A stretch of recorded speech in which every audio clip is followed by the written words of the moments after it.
안녕하세요. 하루를 정리하는 뉴스입니다.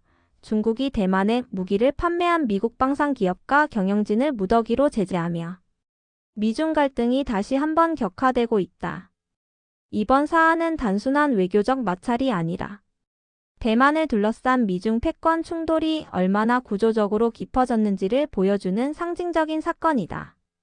중국 외교부는 12월 26일 공식 발표를 통해 미국이 최근 승인한 대만 무기 판매가 하나의 중국 원칙과 중미 3대 공동성명을 명백히 위반한 행위라고 규정하며 강력한 대응에 나섰다. 중국은 이를 내정 간섭이자 주권과 영토 완전성을 심각하게 훼손한 행위라고 표현했다.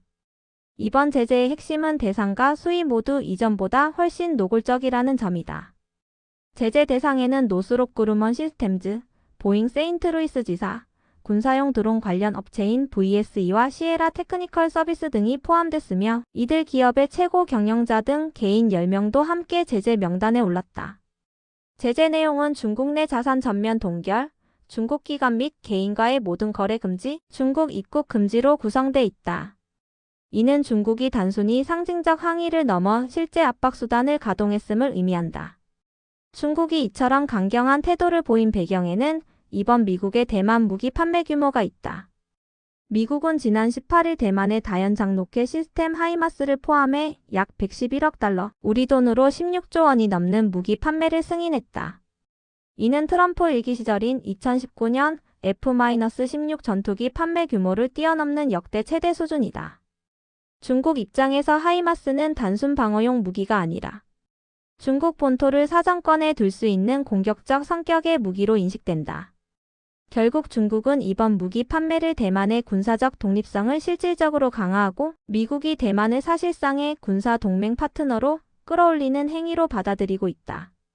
중국 외교부 대변인은 대만 문제에서 선을 넘는 어떤 도발도 중국의 강력한 반격을 맞게 될 것이며 대만 무기 판매에 참여하는 어떤 기업과 개인도 대가를 치르게 될 것이라고 강조했다.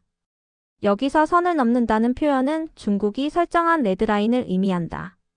대만의 공식적 독립선언, 외국 군대의 상주, 공격형 무기의 대규모 배치는 중국이 결코 용납하지 않겠다고 공언해온 사안들이다.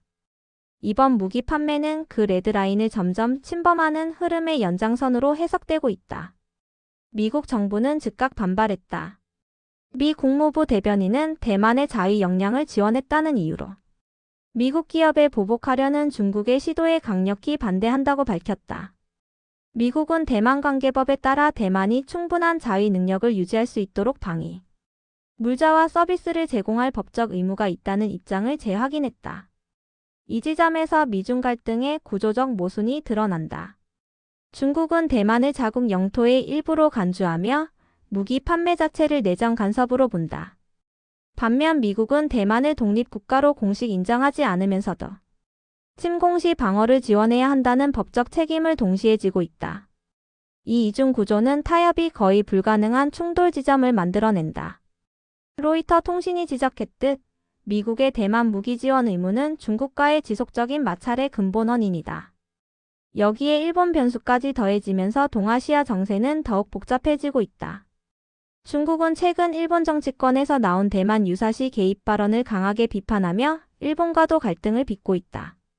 중국의 시각에서 보면 미국은 무기를 팔고 일본은 개입을 언급하며 대만은 군사 현대화를 가속하는 삼중 압박 구조가 형성되고 있는 셈이다. 그렇다면 이번 제재가 미국 방산 기업에 실질적인 타격을 줄 수 있을까? 단기적으로 보면 영향은 제한적일 가능성이 크다. 미국 방산 기업의 주요 고객은 미국 정부와 나토 동맹국이며 중국 시장 의존도는 상대적으로 낮다. 그러나 이번 조치는 상징적 의미가 매우 크다. 중국이 향후 더 강력한 제재를 가할 수 있다는 전례를 만들었고 글로벌 기업과 경영진에게 분명한 경고 메시지를 보냈기 때문이다. 특히 개인 제재를 병행했다는 점은 심리적 압박 효과가 크다. 전문가들은 향후 전개를 세 가지 시나리오로 본다. 첫째는 외교적 긴장이 고착화되는 시나리오로 제재와 반발이 반복되지만 군사 충돌은 피하는 상태다. 둘째는 중국의 군사적 압박이 강화되는 시나리오로 대만 인근 군사훈련과 해공군 활동이 늘어나며 우발적 충돌 위험이 커지는 경우다.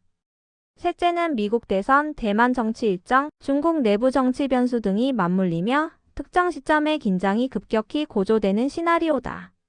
현재로서는 첫 번째와 두 번째 흐름이 동시에 진행 중이라는 분석이 많다. 이번 사안은 결코 대만과 미중만의 문제가 아니다. 대만 해협은 세계 반도체 공급망의 핵심 축이며 군사적 긴장이 높아질수록 글로벌 경제와 금융시장 그리고 한반도 안보 환경에도 직접적인 영향을 미칠 수밖에 없다. 중국의 이번 제재는 단순한 보복을 넘어 대만 문제를 둘러싼 미중 패권 경쟁이 새로운 단계로 진입했음을 알리는 신호라고 볼 수 있다. 이상 하루를 정리하는 뉴스였습니다.